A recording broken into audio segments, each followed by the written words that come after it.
We've recently been showed the teasers for a new edition of the Horus Heresy. But what about those of us who prefer Kill Team? Well, thanks to the work of an incredibly dedicated and talented fan, we can take the battle for the Imperium to the skirmish tabletop. Philip here from Manning the Fort, and I recently had a chat with Darren, aka Ossified of Ossified Mods, who's nearing completion of a full set of rules for playing the Legionis Astartes in Kill Team. In our chat, we discussed his motivation, his methods, and plans for the future. This type of interview video is a new thing for me, but it's something I really enjoy, and I know there are a lot of folks out there putting in countless hours of work to make the tabletop gaming community a better place for all of us. If you know of someone I should talk to, let me know in the comments below or by emailing at manningthefortminis@gmail.com.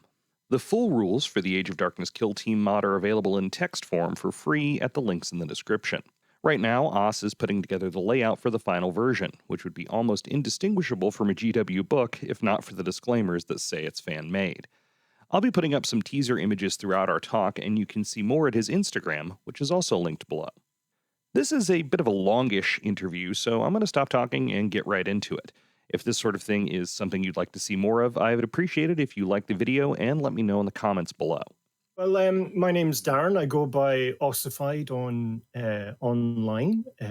I've been a gamer for, oh God, it's depressing to think about, 35 years since I was 15. I turned 50 this year. I have sort of, over the years, had a few armies. They've been sold on or discarded through the kind of tides of fate, but more recently I've been really interested in what it actually takes to design a game and to design mods for that game.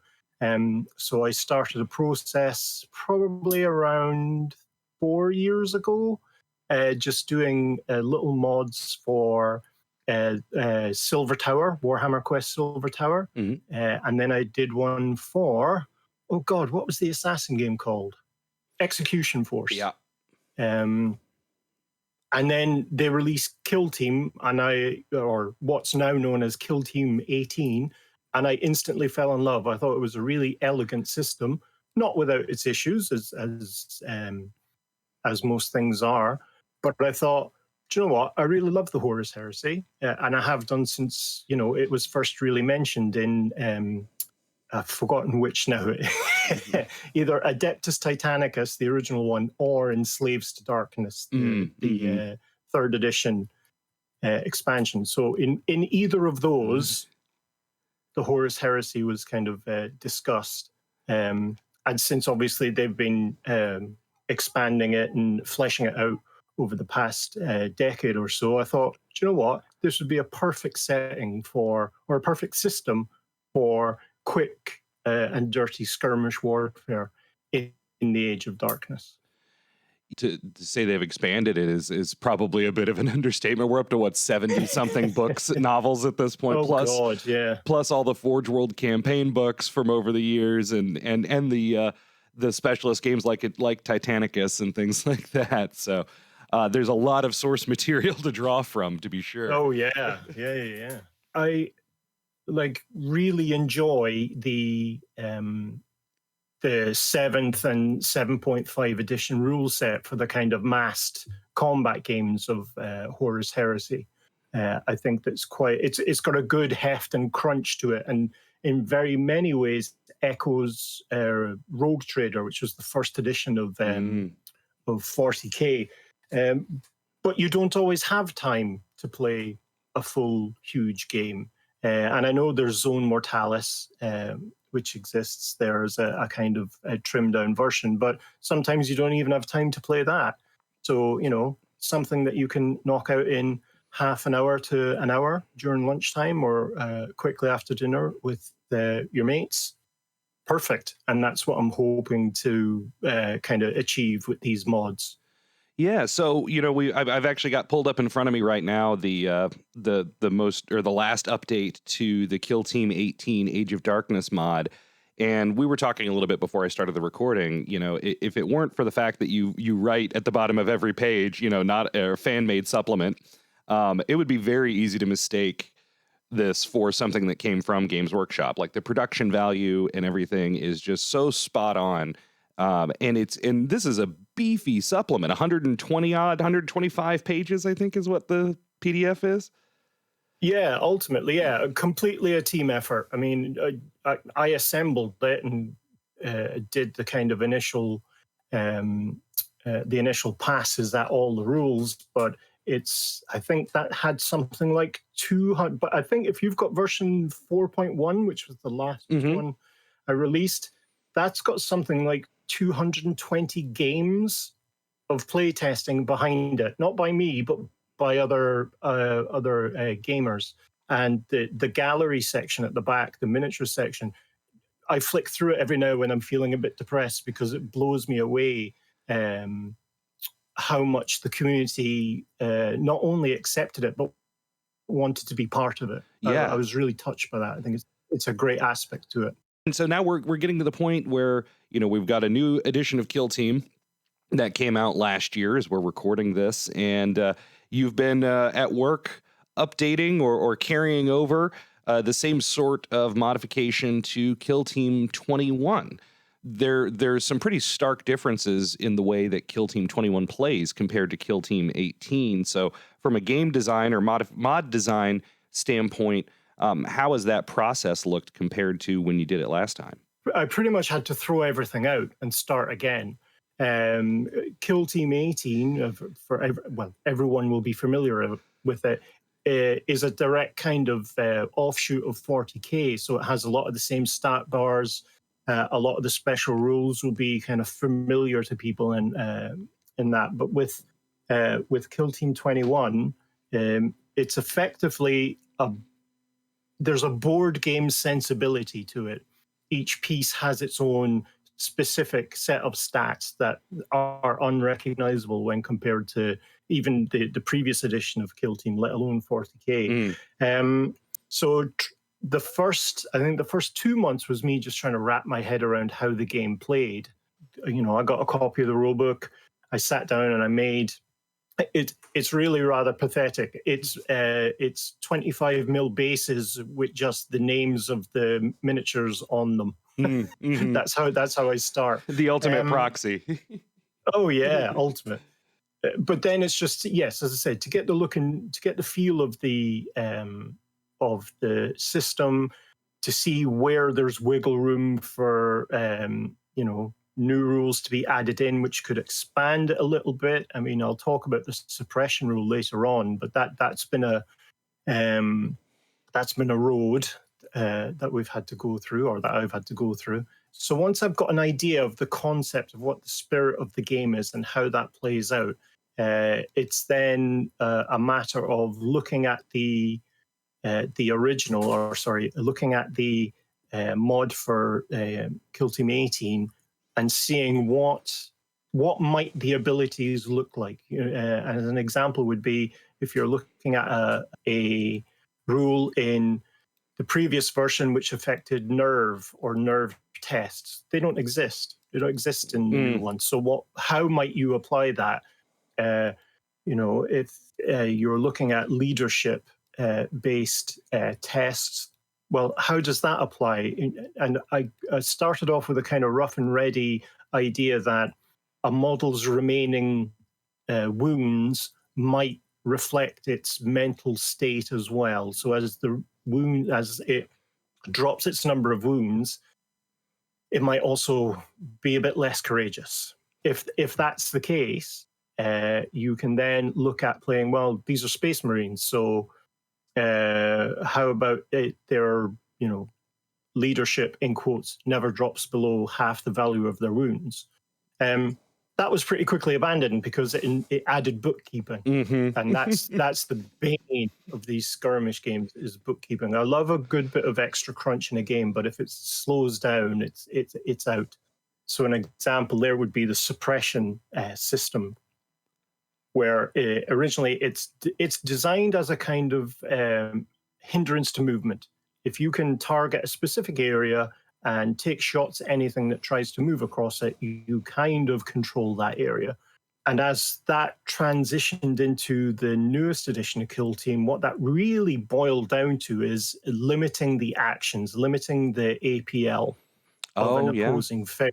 So if you target a figure with a suppression attack, it's a shooting attack that does no damage, but for every critical roll or critical hit, the target gains a suppression token. And for each token that a target receives, it reduces their APL by 1 down to a minimum of 1. And then, as if to suffer a further indignity, that model now can only make a dash action or an overwatch shot. That's it. I'd come across suppression as a game mechanic in a game called Mercs, which I really enjoyed. It's a kind of skirmish game out of the US that sadly died a death. But that was a fantastic thing where if you could suppress an enemy, they had to roll a dice to get above a certain level to take an action, and then there was further modifiers. But I thought that, translating that into Kill Team, certainly in the newest edition, it's relatively elegant to reduce down APL, and it's fast. Yeah. And because there's tokens, you can see that this model is not only suppressed, but how suppressed it is. Right. You get that and one-to-one. will it be able to take both a dash and a overwatch action, or can it only take one? And that brings a moment of crisis to the game for that model and for that player, because it would disrupt their plans within a mission. I mean, it's been very important to me this time around to get more community involvement earlier in the process, because it takes a long time when you're just doing it by yourself. Sure. And you get to the point where you can't see the wood for the trees, and the suppression rule is a really good example of that. The final kind of resolution of that came from a conversation with someone within the kind of Facebook group, and I realized, holy crap, I am completely overthinking this. I've made it a much bigger process than it needed to be. In terms of the amount of time, the Kill Team 18, the previous edition, was somewhere in the region of about 360 hours, 365 hours, I think. Wow. And this version is already double that. I get a lot of people asking me why I give it out for free. And so, well, there's two main reasons. This is a labor of love for me, and I don't feel like I want to charge anyone for it. I've got like a tipping jar thing. If people fancy it, they can go for it. It's not at all required or needed. And also, I don't think I'd ever be able to get enough money to handle the IP lawsuit I'd be slapped with if I started charging for it. Sure. It's not my world. It's not my game. It's not my intellectual property. I plagiarize everything. But I'm aware I plagiarize everything, and, people seem to enjoy it. People are buying models for it, so long may it continue. The gaming community's, it's a fantastic group of people. And as it grows and as it expands, it's joined by people who are as creative as everyone who's already in the community. For the most part, I won't say it's without sin, but for the most part, it's one of the most welcoming communities out there.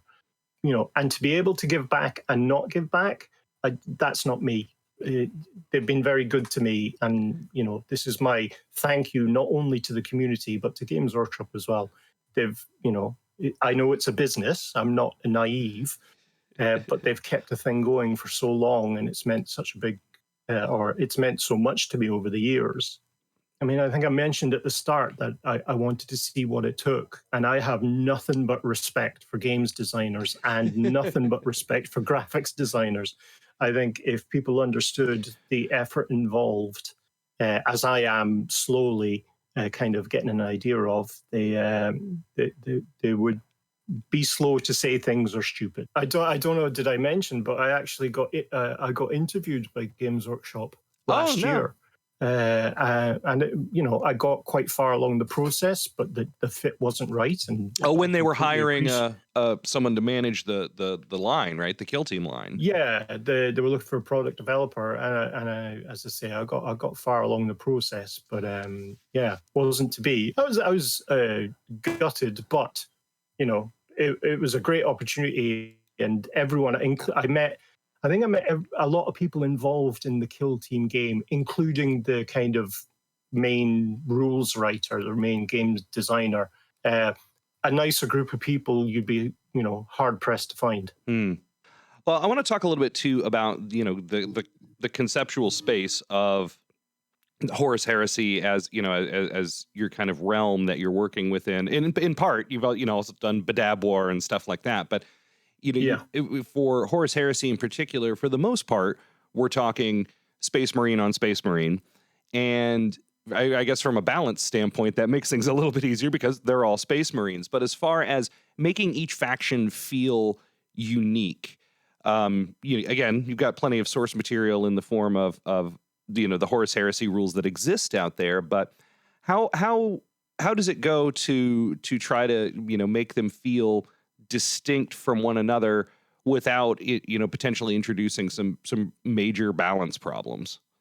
Or are you concerned about balance problems?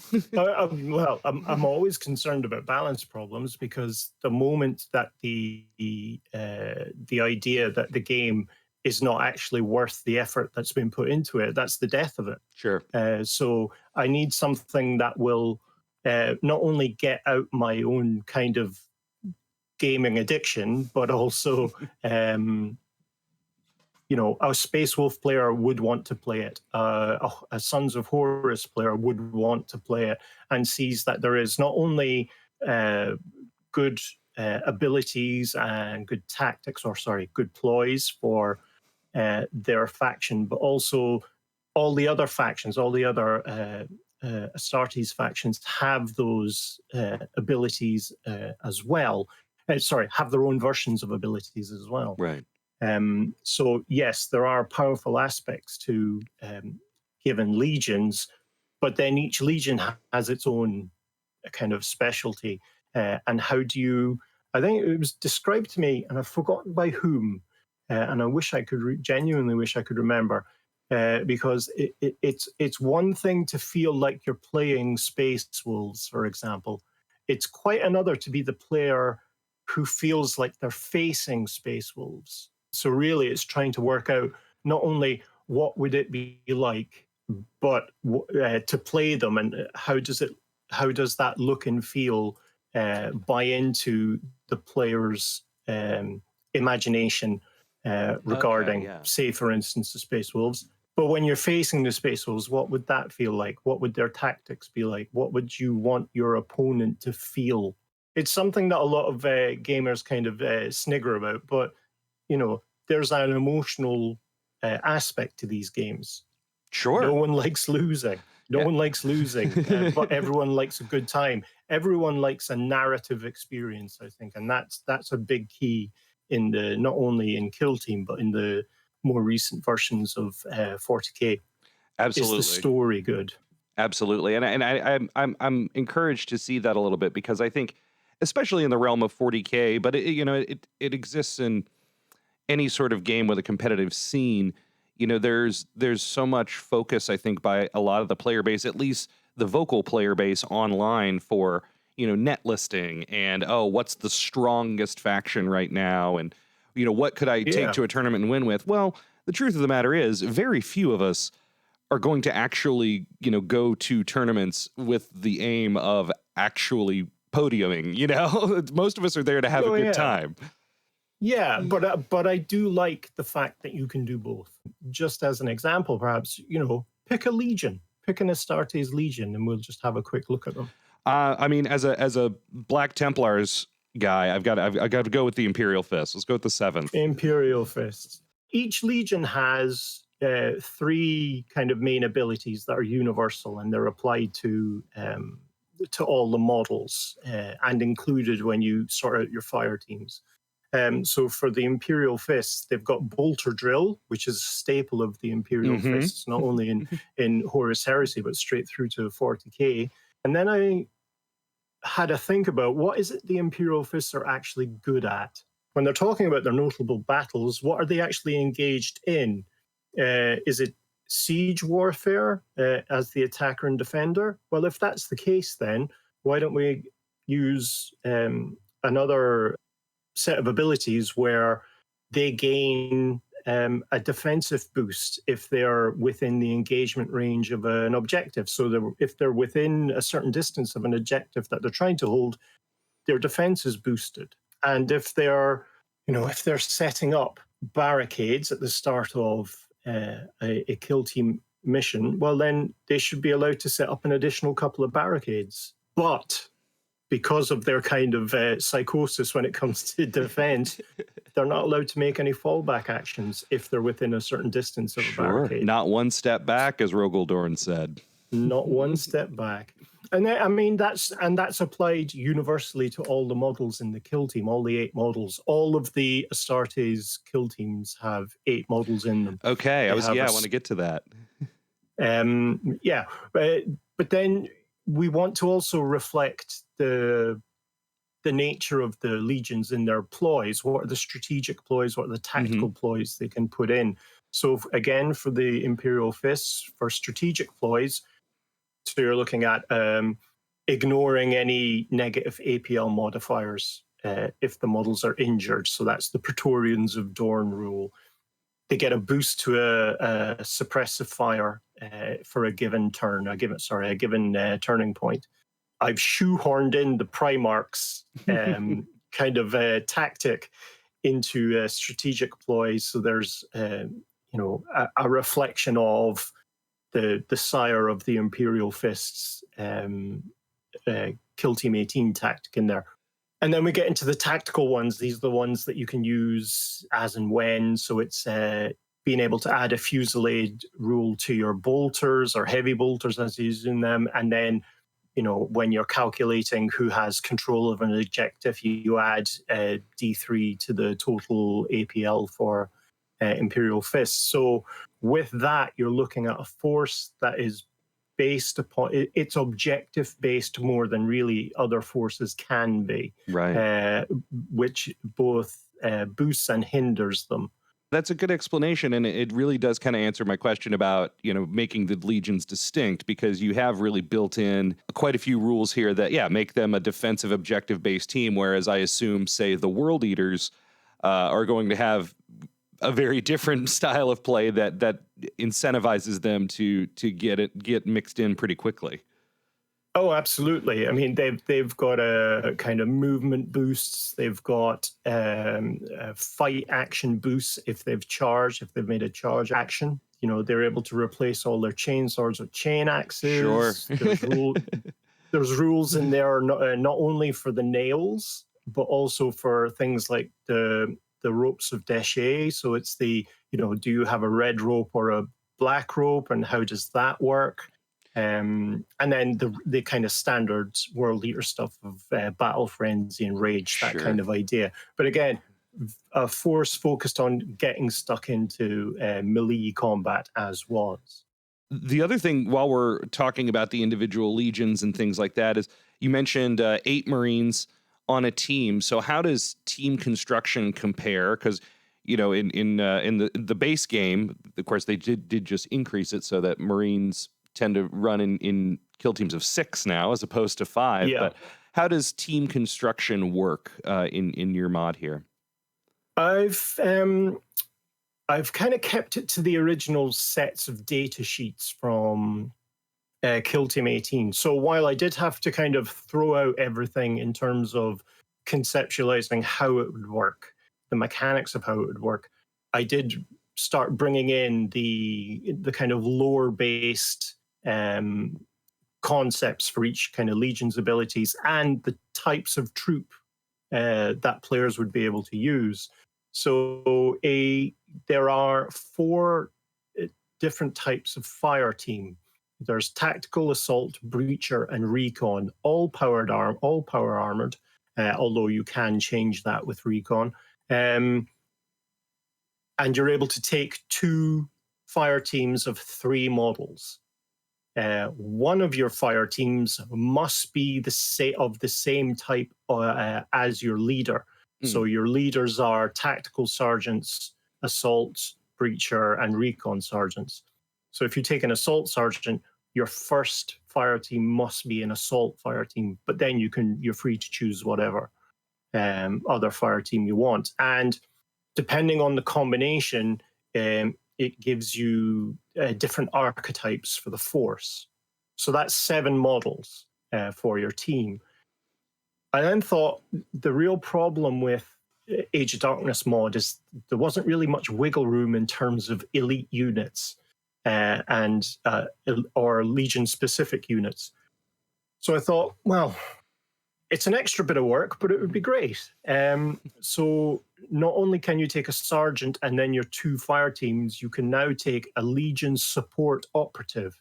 And so there's 13 generic operatives you can have, ranging from a heavy support gunner through to veteran tactical marines, destroyers, but then into kind of the lower ranks. I've called them the sub-consoles. So it's all the like librarians and Medicae, War Masters, this kind of idea. What were the ones I had in Kill Team 18? There's so many different options, it boggles my mind. No, it's gone. No worries. But things like chaplains. Just that extra layer of customization. Yeah, an extra layer of customization. But it allows players to tailor a force and gives you significant options. Like if you include a Medicae, it allows you to keep your guys alive longer. Sure. If you include a chaplain or a kind of signals specialist, the chaplain will inspire your guys and stop their APL from dropping down. If you've got a signals specialist, that will allow you to do off-board barrages. So there's lots of different options available to you, and it's really what I'm hoping to see, and I'm kind of seeing it already with the guys on the Facebook groups, is the people are building a fire team of each type, plus an example would be someone's built a tactical sergeant, has their tactical fire team of 3 mods, and then has built one of each of the other fire teams, and now has started building their different versions of the sub-consoles, the kind of Legion support operatives. Right. So they have an immense amount of flexibility in terms of model selection for a mission. Right. And so, I mean, I would imagine you are working with the same kind of roster system that you would in the base game? Yes, absolutely. You want to flesh out the rosters as much as you can. But yes, in terms of Legion-specific units, it's a new addition to the kind of Legion sections. And we'll go back to Imperial Fists as an example. You can now select a Templar brother or a Phalanx warder as your Legion support operative. Okay. So that not only is very evocative in terms of the legions that you choose to select, but also will affect the tactics. I mean, the Templar brother just likes to get stuck in. They've got an incredibly powerful power sword. The Phalanx warder is really a good defensive player and would go well with breacher units, because they have a shield wall ability that allows for a single turning point. A line of breachers can be treated as terrain in terms of targeting and cover and that kind of idea. And then, while that kind of sounds game-breaking, and it sort of is, if you have a look at like the Night Lords, for instance, we've got both an Executioner or a Night Raptor that you can include. And that means then that you have to sit down and really think about what is it you want to achieve in a given mission. I mean, it's been very important to me this time around to get more community involvement earlier in the process, because I think the custodes, they just use the force as is from the current game. We'll look at bringing across all the militia and cults army lists, the solar auxilia army lists, together with Mechanicus, that kind of idea. Eventually, what I'm hoping is within a year, anyone who has a Horus Heresy army, should they want to, can represent that faction within the Age of Darkness mod. I don't want to leave anyone out. I never really got into the Horus Heresy gaming side of things, but looking at this, I'm tempted to go pick up a box of Mark III Marines and see what I can do with them. So yeah, one box of Mark III or Mark IV, or indeed the up and coming Mark VI Marines, plus some extra bits. You don't need to buy anything else. Yeah, you can get it. You can get it done for what would be, I don't know what the American equivalent is. You could happily spend under £40, but it also allows you to get multiple legions on the go, right? Which a lot of people have said is a really good aspect of kind of the low model count force. But it's also a good way to start collecting a bigger army. So post-interview, Philip here again, just going to break in for a minute. We're going to transition a little bit into talking about some future projects and some other things that Ossified Mods has in the works, including Badab War and some other games that might be getting some love as well in the near future. That is coming along really, really well. I'm really enjoying that process as well. But I mean, I've kind of stopped work on everything for about 3 weeks to get Age of Darkness out the door. More time is going to be good, if I say so myself. Not at all arrogant. I'm looking forward to doing I called it Apocrypha, which is elements and factions from the very first edition of 40k from Rogue Trader. Are we going to have squats? Yeah, we're going to have the various... anything that was in the Rogue Trader rulebook will be represented in Apocrypha, including squats, including early enormous versions of Tyranids and the Zoids as well. Oh, that's... yeah. I've had a first edition Eldar army in a box for, since 91. Oh, wow.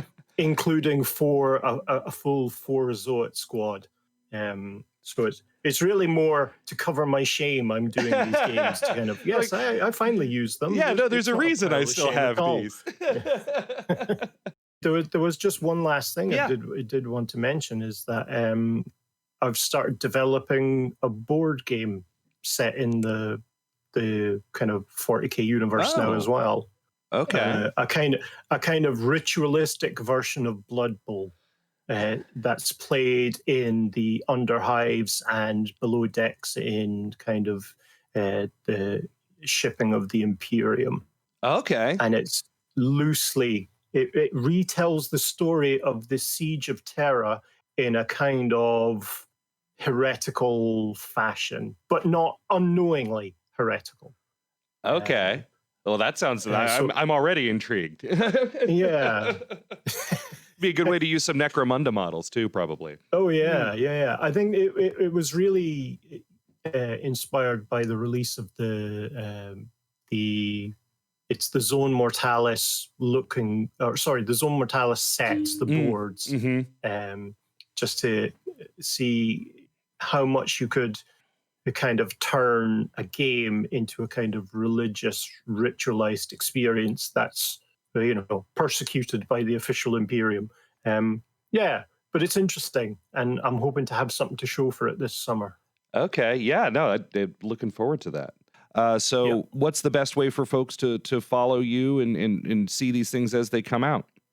If I suspect the best place to go is Instagram. I've got an account there called Too Thin Quotes, because I love a pun, and from there you can reach everything else. As I say, there's a couple of Facebook groups if people want to join. The more the merrier. It's not too late to have your say. More than anything else I've done, not only in modding, but in my life, this has been a kind of unique collaborative experience, getting this version of Age of Darkness out the door, and has been kind of universally positive. If something doesn't work, people need to tell me. I'm not precious about these things at all. You can't hurt my feelings. I need it to work for everyone. No, that's great to know. And that's really what's driving it. It's for the community, and if the community doesn't like it, then it's my mistake, not theirs, as it were. Thank you, Oss, for taking the time. And I want to make this a thing. I want to have a kind of a series of talking to people who are doing awesome stuff within the community. So I think the more we can shine a light on the creative people outside of the kind of formal structure of Games Workshop, the people who are doing fantastic paint jobs or doing other mods or other is the better, because I find the community really, really inspiring. Yeah, and so I think the more that gamers can see what gamers can actually achieve, I think I can't see anything bad about that.